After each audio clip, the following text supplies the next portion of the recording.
বিসমিল্লাহির রহমানির রহিম। এই জুলাই আগস্টের বর্ষপূর্তিতে আজকে বিএনপির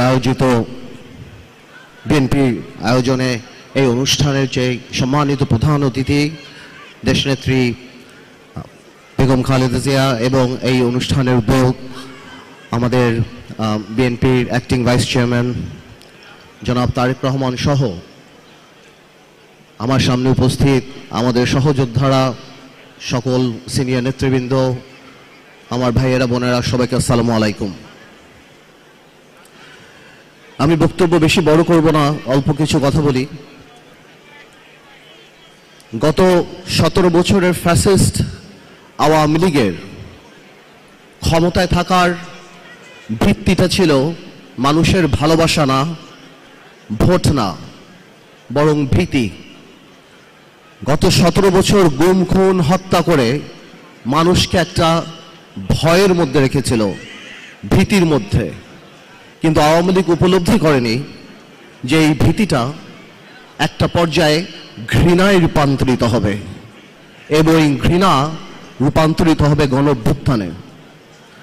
আমি আরেকটা কথা সবসময় বলি, জেল থেকে বের হওয়ার পরে বলেছি, আমি বিশ্বাস করি তাই আমি বলি, আমি একটু স্পিরিচুয়ালিটিতে বিশ্বাস করি, ডিভাইননেসে বিশ্বাস করি। একটা মানুষ বা একটা দল, কত বড় একটা রাজনৈতিক দল, কিভাবে বাংলাদেশের মানুষের মনের মধ্য থেকে উঠে গেল, কেমন ভাবে এত বড় একটা ঘৃণার পাত্র হিসাবে পরিণত হলো যে আজকে শুধুমাত্র সামাজিকভাবে বাংলাদেশি ইতিহাসে কোনো রাজনৈতিক দলের এমন পতন হয়নি। তার মানে কি পরিমাণ অপরাধ না করে থাকলে, কি পরিমাণ আমানত খেয়ানত না করে থাকলে একটা রাজনৈতিক দল যার এত বর্ণাঢ্য ইতিহাস ছিল, সে মানুষের মন থেকে যে উঠে গিয়েছে। এমনকি এরশাদ সাহেবেরও পতনের পর 2 দিনের মাথায় আমাদের মনে আছে, আমরা ছোট ছিলাম, মিজান চৌধুরীকে আমি দেখেছিলাম সেই সময় পার্টি অফিস করে দল করতে। আজকে 10 মাস আওয়ামী লীগ একটা মুরগির খোপ পায় নাই যেখানে বের হয়ে বলবে যে আমরা আওয়ামী লীগ। এইটা কোনো রাজনীতি না, এইটা আন্দোলন, এটা আল্লাহ নারাজ হয়ে যায়। আল্লাহ যখন নারাজ হয়ে যায় তখন নাকি জিব্রাইল আলাইহিস সালামকে বলে দেয়, এবং জিব্রাইল আলাইহিস সালাম সকল কায়নাতে মানুষকে বলে দেয় যে আল্লাহ এর প্রতি ঘৃণা এনে দাও। নাহলে আমি আসলেই চিন্তা করি এই থেকে আমাদের শিক্ষা নিতে হবে। কি শিক্ষা নিতে হবে? আগামীতে যদি আল্লাহ তাআলা আমাদেরকে দায়িত্ব দেয়, যাদেরকে এই দায়িত্ব দেবে, আমাদের আওয়ামী লীগের এই বইটা হাতের সামনে রাখতে হবে, যাতে আমরা জীবনে যাই করি আওয়ামী লীগের মতো মানুষের হৃদয় থেকে উঠে না যায়। আওয়ামী লীগ একটা example that how a political party can become a criminal enterprise in a country. একটা রাজনৈতিক দল একটা ক্রিমিনাল এন্টারপ্রাইজে কিভাবে, এবং দেখেন আল্লাহর কি মোহর মারা, ক্ষমা চাওয়া তো দূরের কথা। আজকেও আওয়ামী লীগের শীর্ষ পর্যায়ে একজন নেতার কথা শুনলাম, এই জুলাইয়ের অভ্যুত্থানকে তারা নাম দিয়েছে দাঙ্গা। তারা দাঙ্গা বলে আখ্যায়িত করেছে। এটা মানে কি, এই যে মনে আছে যখন আবু সাইদকে গুলি করা হয়েছিল, বলেছিল তারা ড্রাগ এডিক্ট। তার মানে আমাদের এই অর্জন, আমাদের যে স্বাধীনতা, তাদের যে পরাজয়টা, এটা তারা এখনো মেনে নিতে পারছে না। আমি খালি একটা ছোট্ট অনুরোধ করব বিএনপিকে, যেহেতু ইনশাল্লাহ বাংলাদেশ জাতীয়তাবাদী দল সামনে যাবে। গত 9 মাসে আমি বিএনপির মধ্যে সাংঘাতিক ইনক্লুসিভিটি দেখেছি, মেন্টালিটি দেখেছি, সবাইকে নিয়ে কাজ করার। এটাকে আমি অত্যন্ত সাধুবাদ জানাই। কিন্তু আমি একটা অনুরোধ করব, সব কিছু জাতি গঠন প্রক্রিয়া এক হবে না, তাহলে তো ডেমোক্রেসি থাকে না। হয়তো অনেক জায়গাতেই অনেক কিছু থাকবে, অনেক কিছু একমত হবে না, কিন্তু আমাদের সবার একটা জায়গায় এক থাকতে হবে।